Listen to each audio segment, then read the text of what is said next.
بسم اللہ الرحمن الرحیم۔ السلام علیکم ورحمۃ اللہ وبرکاتہ۔ الصلاۃ والسلام علیک یا سیدی یا رسول اللہ وعلی آلک و اصحابک یا سیدی یا حبیب اللہ۔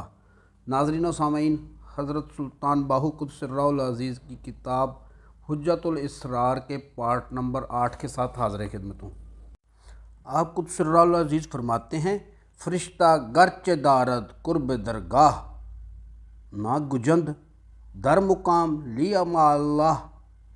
اگرچہ فرشتہ بارگاہ خداوندی میں قرب تو رکھتا ہے، مگر وہ لی ما اللہ کے مقام میں داخل نہیں ہو سکتا۔ واضح ہو کہ مرشد وہ ہوتا ہے جو صاحب حضور ہو، نہ کہ طالب دنیا، طالب بہشت اور طالب حور و قصور ہو، کیونکہ جو شخص طالب بہشت حور و قصور ہے وہ تو بہشت کا مزدور ہے۔ واضح ہو کہ مرشد کامل مکمل اسے کہتے ہیں اگر ریاضت کرائے تو 40 چلے یا 20 چلے یا 10 چلے یا 4 5 یا 20 یا 10 روز 5 روز یا 1 روز تک کرا سکتا ہے، اور اگر عطا بخشش کر دے تو پلک جھپک میں کل مقامات و منازل طے کرا کر اور ابتدا سے انتہا تک کا تماشا دکھا کر حضرت محمد مصطفیٰ صلی اللہ علیہ وآلہ وسلم کی مجلس خاص میں داخل کر دے۔ چنانچہ راہ معراج باطن میں ہے، نہ کہ استدراج میں ہے، اور ذکر وہ ہے جو ذاکر پر موکل ہو اور بے گمان جاری ہو، اور فکر بھی وہی ہے جو اس پر موکل ہو، اور عشق توحید بھی وہی ہے جو اس پر موکل ہو، اور اس سے اس قدر اشتیاق پیدا ہو کہ سوتے جاگتے ذکر الہی کے بغیر اور کچھ اسے دکھائی نہ دے۔ واضح ہو کہ علم ایک حرف ہے، اور وہی حرف تجھے ہر دو جہاں میں کافی ہے کہ وہ حرف باشرف ہے۔ وہ حرف کون سا ہے؟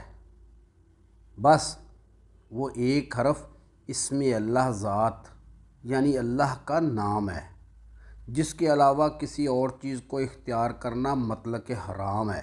چنانچہ حضور نبی کریم صلی اللہ علیہ وآلہ وسلم کا فرمان ہے، العلم نقطۃ وکثرتھا للجہال۔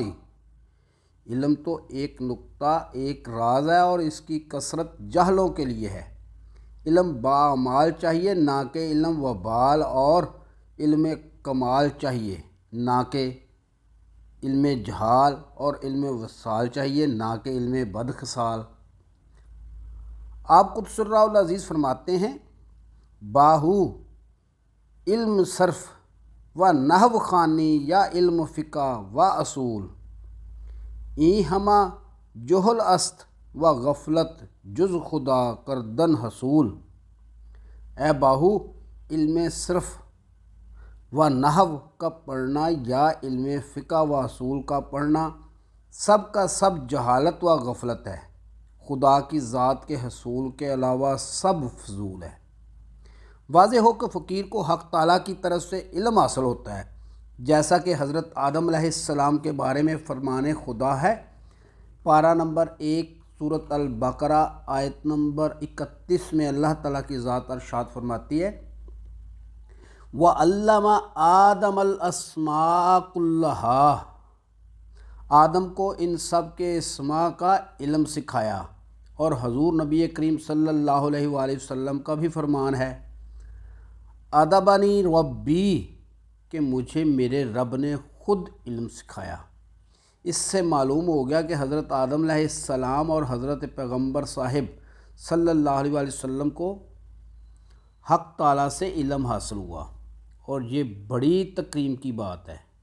چنانچہ اللہ تعالیٰ کی ذات ارشاد فرماتی ہے، پارہ نمبر 15 سورۃ بنی اسرائیل آیت نمبر 30 میں، وَلَقَدْ كَرَّمْنَا بَنِي آدم، اور تحقیق ہم نے بنی آدم علیہ السلام کو بزرگی عطا فرمائی۔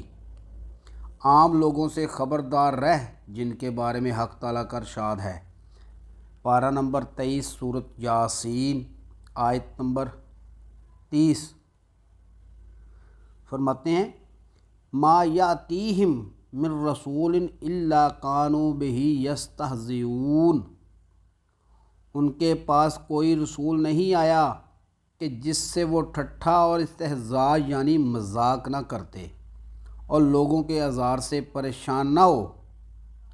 اللہ تعالیٰ کی ذات ارشاد فرماتی ہے، پارہ نمبر 3 سورۃ آل عمران آیت نمبر 18، شاہد اللہ انہ لا الہ الا ہو والملائکۃ واولو العلم قائما بالقسط۔ اللہ تعالیٰ اس بات پر گواہ ہے کہ اس کے سوا کوئی معبود نہیں، اور فرشتے اور اہل علم بھی شاہد ہیں، وہ عدل و انصاف پر قائم ہے، اور اہل علم کو سبب کی امید ہے، اور فقیر کو مسبب یعنی اللہ تعالیٰ کی ذات کی امید ہے۔ چنانچہ اللہ تعالیٰ کی ذات ارشاد فرماتی ہے، پارہ نمبر 28 سورۃ الطلاق آیت نمبر 3، وَمَن يَتَوَکَّلْ عَلَى اللَّهِ فَهُوَ حَسْبُهُ، جو کوئی اللہ تعالیٰ پر بھروسہ کرتا ہے وہ اس کے لیے کافی ہو جاتا ہے۔ اور حضور نبی کریم صلی اللہ علیہ وآلہ وسلم کا فرمان ہے، الدنیا لکم والعقبیٰ لکم والمولا لی، دنیا بھی تمہارے لیے اور عقبہ بھی تمہارے لیے، اور میرے لیے مولا کافی ہے۔ علماء کہتے ہیں کہ فقراء کیسے بے عقل، بے دانش و بے خرد ہیں، مگر علماء کو معلوم نہیں کہ فقراء کا دل اسم اللہ ذات میں پیوست ہے اور وہ صاحب درد ہیں۔ آپ رحمۃ اللہ علیہ فرماتے ہیں، باہو بس حجاب است علم و ذکر و فکر، جزب فی اللہ غرق غیرش را مبر۔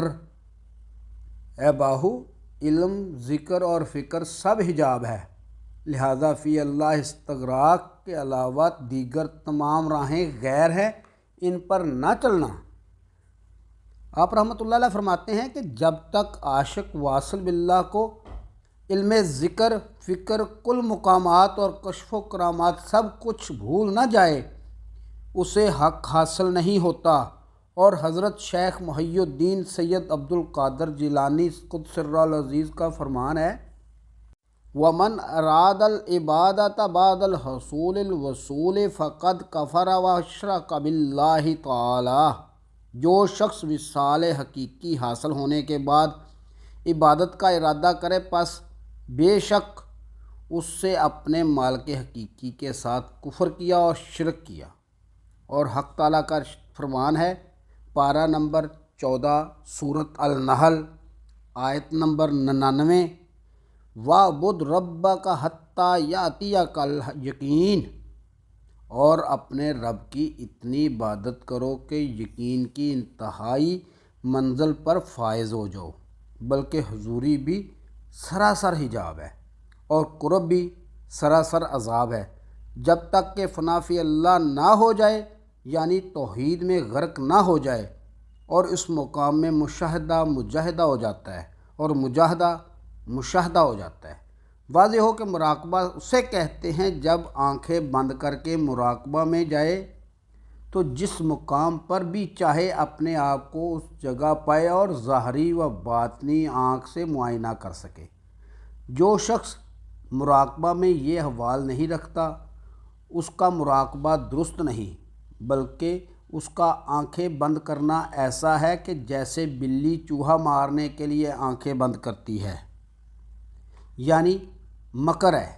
اللہ تعالیٰ کی ذات ارشاد فرماتی ہے، پارہ نمبر 3 سورۃ آل عمران آیت نمبر 54، وَمَكَرُوا وَمَكَرَ اللَّهُ وَاللَّهُ خَيْرُ الْمَاكِرِينَ، انہوں نے خدا سے مکر کیا اور خدا نے ان سے مکر کیا، اور خدا کا دوست سب سے بہتر ہے۔